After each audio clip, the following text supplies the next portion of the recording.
UK से भाई का मैसेज आया कि उसके वालिद साहब को MND उसकी बीमारी है, जिससे दिमाग कमज़ोर हो जाना, सुकड़ जाना और नीचे वाला धड़ काम ना करना। पहले वाइब्रेशन, फिर धड़, नीचे वाला काम ना करना। बिनाई भी किसी की चली जाती है, बोलना ठीक होता है, बाकी हाथ कांपना, उनका कम काम करना, ऐसा ऐसा वो भी रह जाना, यानी कि मोहताजी। इसका इलाज भी डॉक्टर कह रहे हैं कि अब इसका कुछ नहीं हो सकता। भाईजान इसका इलाज है मेरे पास, मैंने किया है। जो हिस्सा डैमेज हो चुका है वो तो रिकवरी नहीं होती इस वायरस से, इस बैक्टीरिया से।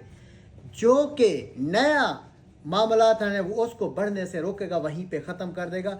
कुछ रिकवर होगा, यानी 100 में से 10% रिकवर होगा।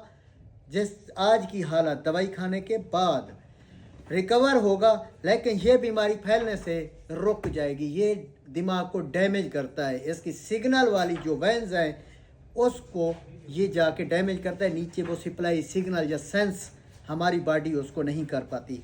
तो इसका इलाज जहाँ तक है यहीं रुक जाएगा, मज़ीद नहीं फैलेगा। तो थोड़ा बहुत रिकवर भी हो जाएगा, ज़्यादा नहीं होगा। शुक्रिया।